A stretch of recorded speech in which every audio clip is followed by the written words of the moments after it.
Avec la prévalence d'Internet et l'abaissement des normes morales de la société, la pornographie devient une réalité omniprésente pour de nombreuses personnes. Même les couples chrétiens se demandent parfois si la pornographie peut avoir un effet rédempteur. C'est les regarder avec un conjoint dans le cadre de leur relation privée. Certains couples ressentent le besoin de rendre leur relation sexuelle plus excitante et croient que regarder de la pornographie ensemble augmente leur plaisir de leur propre relation sexuelle. La pornographie fait appel à la convoitise des yeux et à la convoitise de la chair. Nous savons que la convoitise est condamnée dans les Écritures. Job 31, 1. J'ai fait l'alliance avec mes yeux, comment pourrais-je alors voir contempler une vierge? Matthieu 5, 28. Mais moi je vous dis que quiconque regarde une femme pour la convoiter a déjà commis un adultère avec elle dans son cœur.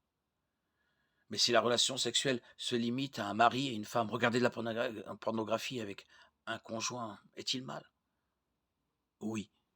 Regarder de la pornographie est un péché pour de nombreuses raisons, même lorsqu'on la regarde avec son conjoint. La pornographie visuelle prend une union intime et sacrée et en fait un sport de spectateurs. Par définition, la pornographie implique au moins deux personnes non mariées qui se livrent à un comportement sexuel illicite devant une caméra.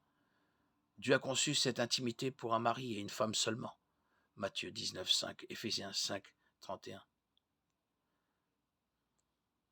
C'est pourquoi l'homme quittera son père et sa mère et s'attachera à sa femme, et les deux deviendront une seule chair. Matthieu 19, 5. Et dit, c'est pourquoi l'homme quittera son père et sa mère, s'attachera à sa femme, et les deux deviendront une seule chair. Les actes sexuels sont par nature privés. Ceux qui endurcissent leur cœur à un tel point qu'ils peuvent commettre de tels actes privés devant des spectateurs abusent du dessein de Dieu. Et ceux qui aiment regarder de la pornographie participent à cet abus. Romains 1,32 peut s'appliquer ici, car il décrit la spirale morale descendante de ceux qui s'opposent à Dieu.